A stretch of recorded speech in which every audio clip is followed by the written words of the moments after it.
Hello friends, welcome back to the channel, or if you are new here, welcome.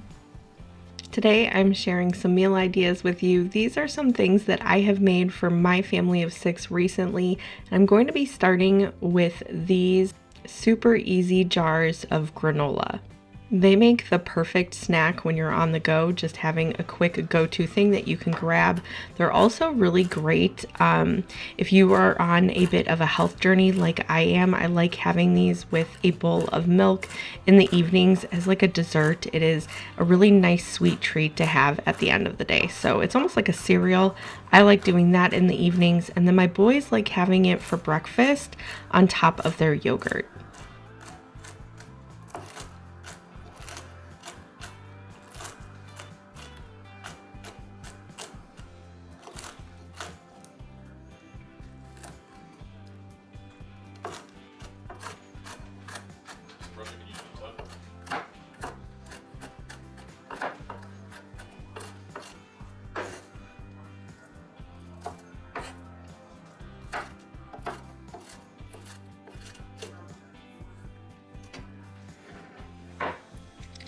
I feel like if you are someone that likes to give treats away for the holidays, this makes a really great gift. You could easily put it in a mason jar with a bow. It would be a really pretty gift to give away to a neighbor or a mail worker.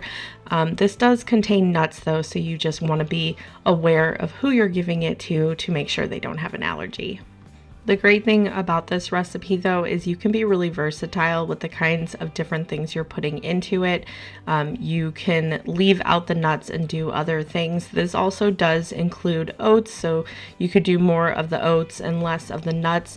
I was also trying to do just ones that I like. You could add dried fruit and stuff like that. I was not wanting any dried fruit because I was mostly wanting it as a cereal for myself, and I don't really love dried fruit, so I didn't put that in there. But if you're wanting to add more of that stuff and less of the nuts, you can absolutely do that.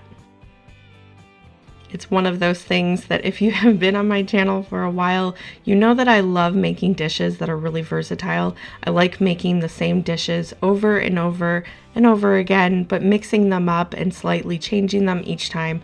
So there always is a little bit of a surprise, a little bit of a difference. So this is a great one if you like doing that too. And if you're wanting to try this recipe out for yourself, I'll have it listed down below in the description box. Now that I have all the nuts chopped up, I chose to do pecan and walnuts because those are personally some of my favorite. So I chopped up a couple cups of those, and then I'm going to be melting down this coconut oil and putting a variety of things into the coconut oil before we bake it in the oven. Now, you do not have to use coconut oil. You could use a variety of different oils. You want to make sure that you use a consistent amount with the stuff that you're putting in. You don't want to overly drench them. You want just enough to allow them to be toasted. So I did some coconut oil and I just kind of changed that up depending on how much of the nuts and oats I planned on adding.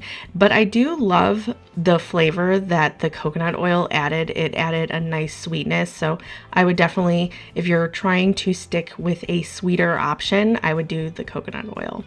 So I added a little bit of honey. I'm adding a little bit of vanilla, and then I'm going to put in all the ingredients that I'm wanting to add. I'll stir them up and get them nicely coated before we put them in the oven.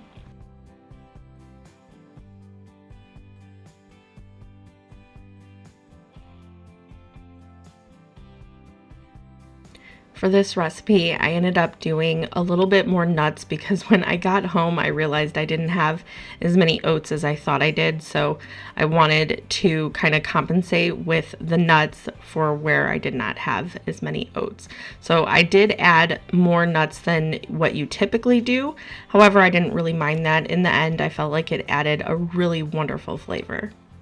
Now that I have the oil all nice and melted, the honey and vanilla in there, I added in all of the nuts that I chopped up, and then I am adding in a couple of cups of oats, and then I'll give that a really good mix. I feel like another really great additive for this would be cinnamon, especially to this mix that I was doing. I felt like that would be a really, really great touch, but because this was one of the first times that I was doing it like this, I wanted to leave it out just to make sure that I would like it, but I ended up loving it.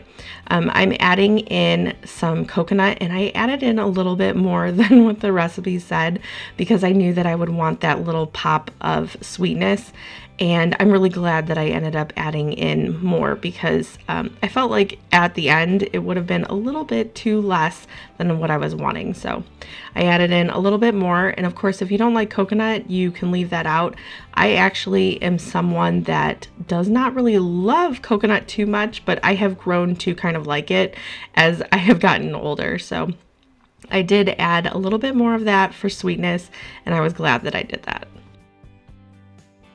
If you're wanting to add in any dried fruit or anything else, this would be the point to do that. So then you can get it nice and coated just like everything else. But if you're not going to add anything else, then I put it out on some parchment paper into a really large pan.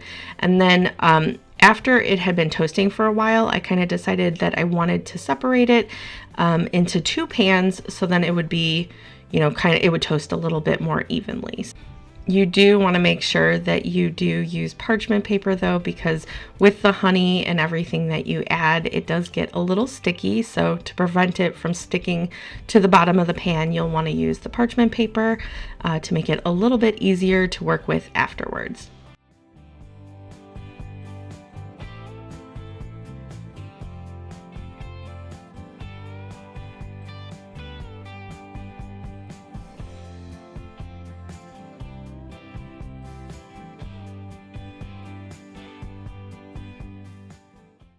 Here's how it turned out. You can see it is nice and toasted.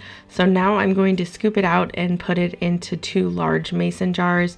You can put it into any airtight container that you have though. So I am putting it into 2 mason jars, and I really, I know I've said this a million times on my channel, but I really need to get like a kitchen funnel. The one I have that I use for like homemade broth and stuff, that one works, but it's too small for things like granola. So I really need to invest in that because it was a little bit more work that I had to put in. I mean, it's just scooping into a mason jar, so really it's not that bad. But every time I do something like this, I think to myself, man, I really need to get a funnel. And then I completely forget about it until the next time I do something like this again.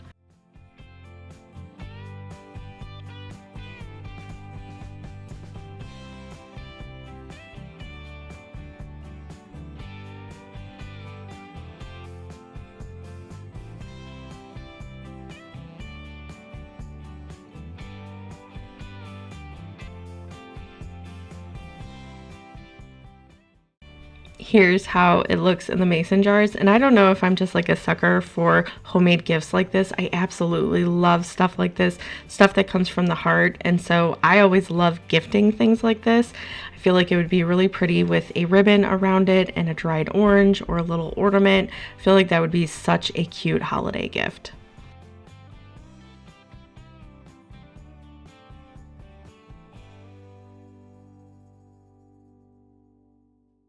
One thing I have been making on repeat around here lately is beef stew. It is such an easy thing to throw together, and you can make it different every time you make it by adding different vegetables and stuff like this. And there is a random salad here because this is actually what I ate for dinner that night. As I was making dinner, I randomly had this craving for buffalo chicken, and so I'm like, you know what, I'm gonna make a buffalo chicken salad. It ended up working out. My family, they ate the beef stew, and then I had the most amazing buffalo chicken salad. So anyway, I will show you that, but I am going to be starting with the stew now.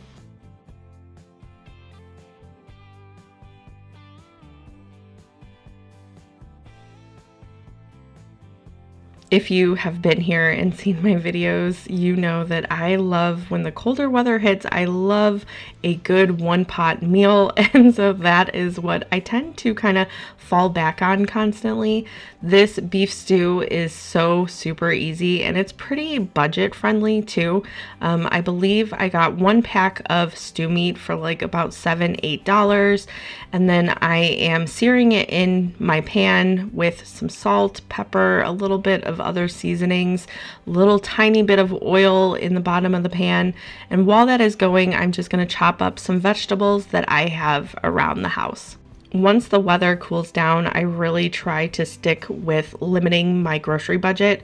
When we have ice or anything like that, we're pretty much stuck in our house for as long as it takes to melt away. So I try to be resourceful during this time and use what I have on hand. Now, it is not icing here right now, but I just like to be prepared and have a really good amount of meals that I know that I can make and kind of throw together when we are going through times like that. So I usually always have like carrots on hand, potatoes, celery. If I have green beans, I like throwing that in the pot. Another thing that I like always having on hand is frozen vegetables. I feel like you can use them in so many different ways. I like them personally more than any canned vegetable, so I usually will have the frozen ones on hand. And this is another great meal that if you don't have everything that you used last time, that's totally okay. You can use just whatever you have on hand. I like the versatility of that, and a lot of my meals, I try to do that because I am a busy mom. I don't always remember everything at the store, and so I like to be able to use whatever I have on hand, especially during these colder months. And I know a lot of people don't have the same experience, but during the winter times, especially when we are kind of trapped in our house during the ice storms and snowstorms, I do a lot of cooking on our fire. So perfecting a really great stew recipe is kind of essential because that is something that we can cook on our fire. So I like to have a good one and then keep all of the items on hand. So then I know that if we are in that situation, I can do that if I want to. Every time I light these candles, I sit there and think about how there's that videos that go around that it's like, we don't use the big lights. And then it shows the wife lighting all the candles or the little lights in the house and never the big ceiling lights.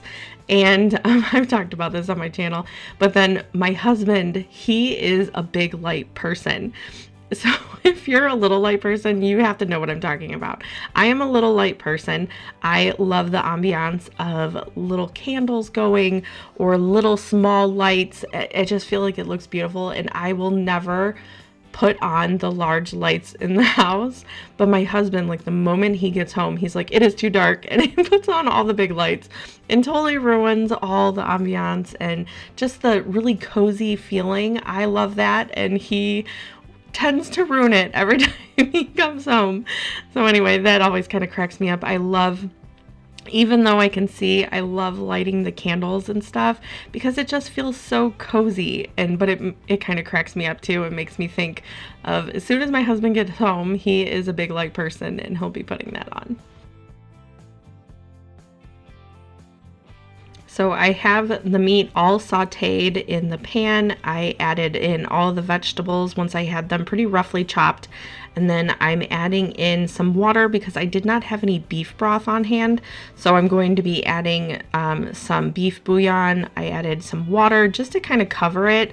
And then some of the beef bouillon, like I said, if you have beef broth, you could add that. I like to add the au jus packets, but I forgot that at the store. So I did not have that. It ended up turning out just as great. And like I said, I don't worry too much when I do forget that. It just is a little different every time, and I don't really sweat it. I do have this pot of mashed potatoes because something that my family has kind of found over the years that they like is adding in a small scoop of mashed potatoes into the bowl and then pouring the beef stew on top. Even though I do put chunks of potatoes in the beef stew, I try not to actually add very many.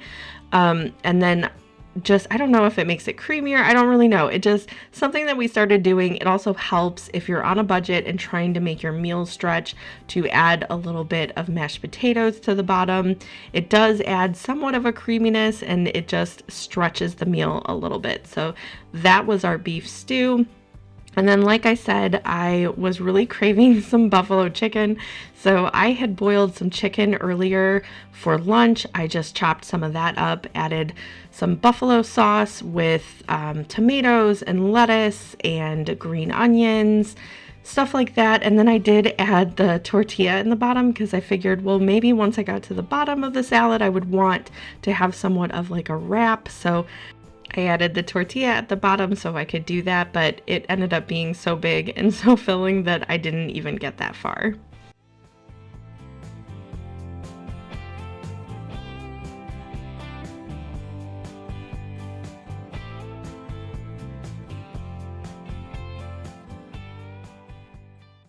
So speaking of cravings, I was really craving my mom's artichoke dip. So I decided to ask her for the recipe. I think it's the first time I've ever made artichoke. Maybe I've made it one other time. Might have been like a spinach artichoke dip, but anyway, this was the recipe that my mom would always make growing up, and it just sounded so good.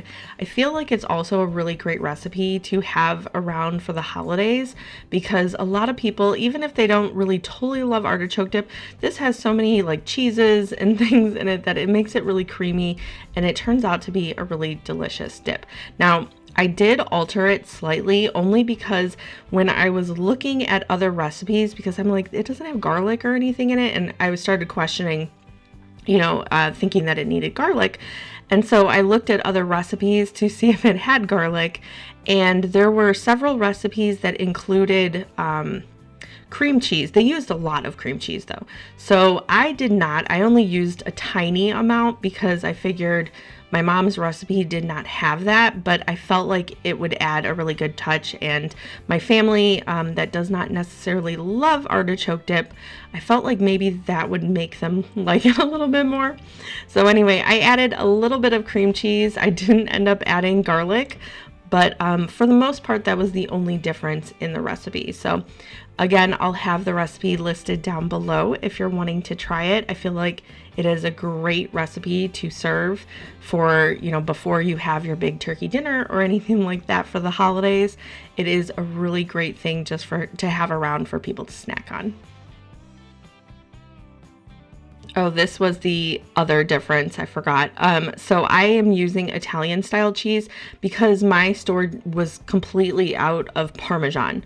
So instead I got it had Parmesan listed and Asiago and a couple of other cheeses. So I got that one.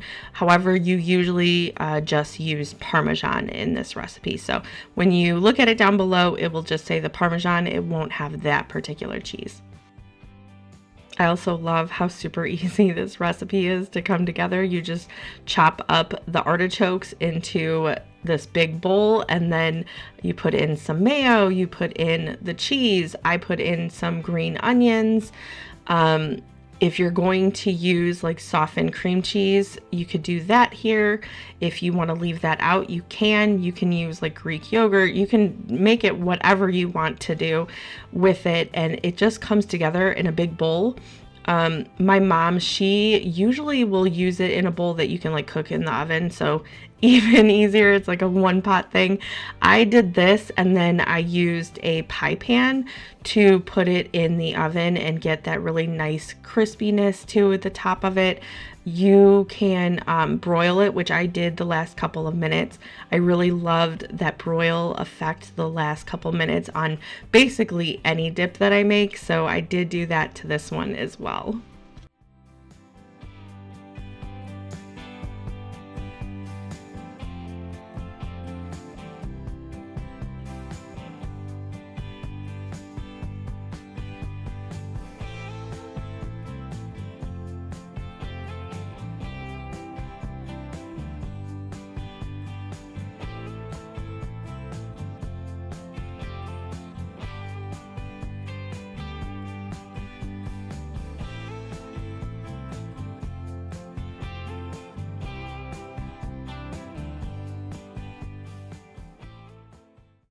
And here is how it turned out. It is cheesy and bubbly and crunchy in all the right places. Definitely hit the spot. I had been craving this for a while.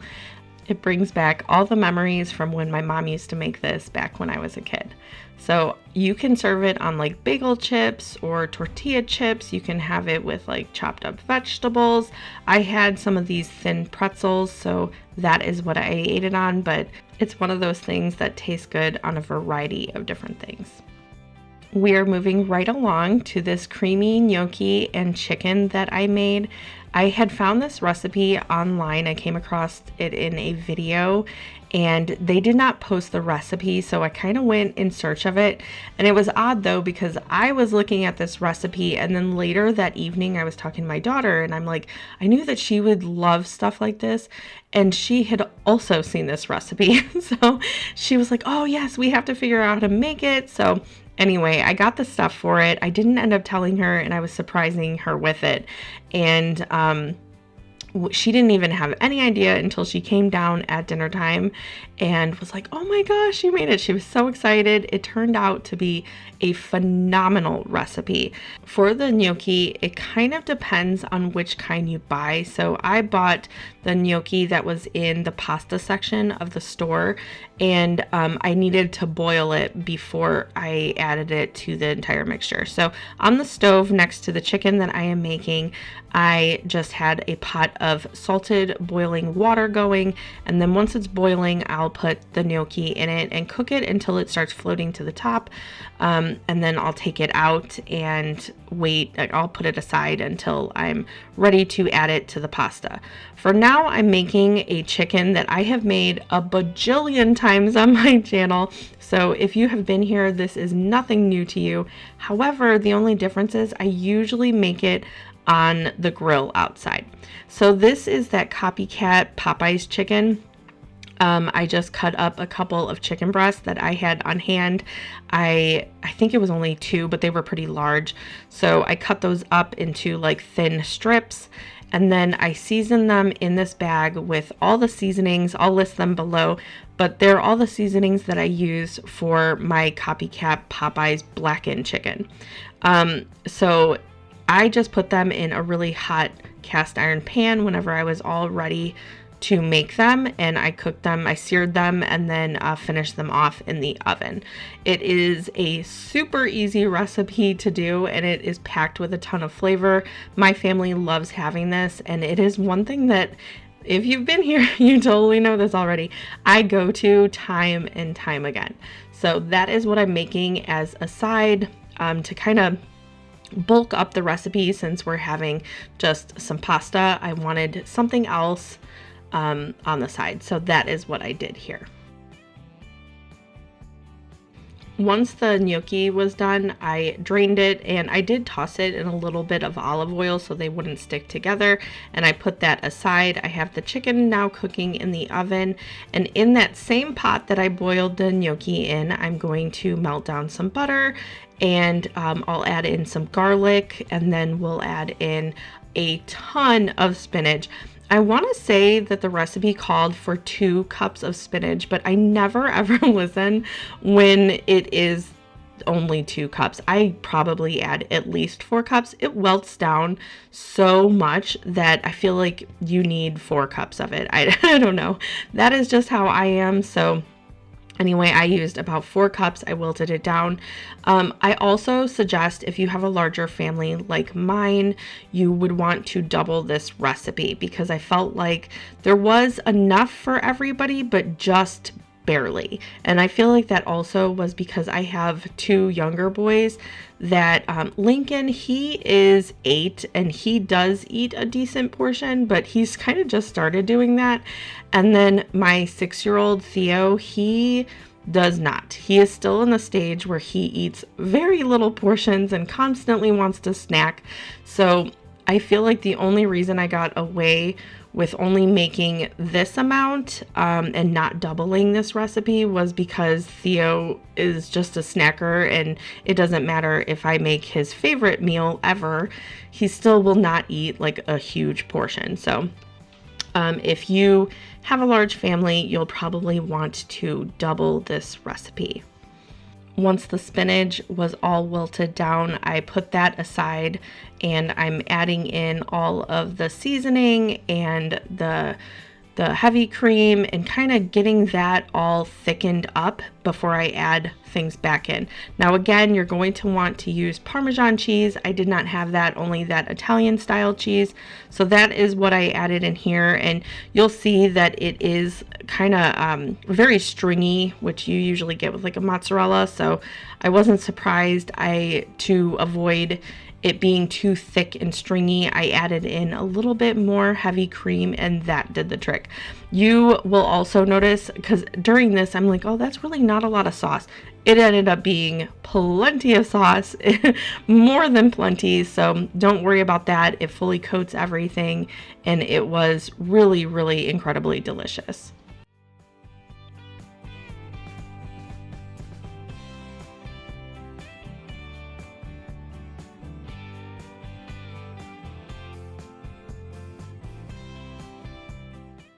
Now that the sauce is nice and thick, I added back in the gnocchi. I'll add in the spinach too, and then like I said, it was very stringy and thick, and I did not really want that, so I added in a little bit of like heavy cream. I want to say a couple tablespoons, just enough to where it kind of worked this into a sauce and it wasn't just like cheese. So I added that. You can see here it is significantly better. And then I just plated that with some chicken. A really great side would be like some steamed broccoli would be wonderful. I did not have any of that on hand, so this is what we had. A nice side salad would also be wonderful.